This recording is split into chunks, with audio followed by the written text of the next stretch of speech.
অবশেষে মকবুল মারা গেল।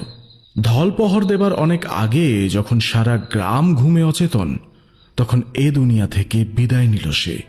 সারা রাত কেউ ঘুমালো না।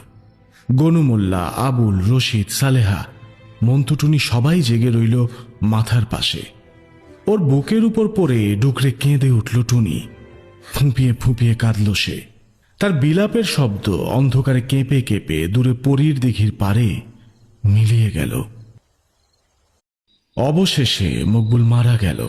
ঢলপহর দেবার অনেক আগে যখন সারা গ্রাম ঘুমে অচেতন, তখন এ দুনিয়া থেকে বিদায় নিল সে। সারা রাত কেউ ঘুমালো না। গনু মোল্লা, আবুল, রশিদ, সালেহা, মন্তুটুনি সবাই জেগে রইল মাথার পাশে। ওর বুকের উপর পড়ে ডুকরে কেঁদে উঠল টুনি। ফুঁপিয়ে ফুঁপিয়ে কাঁদল সে।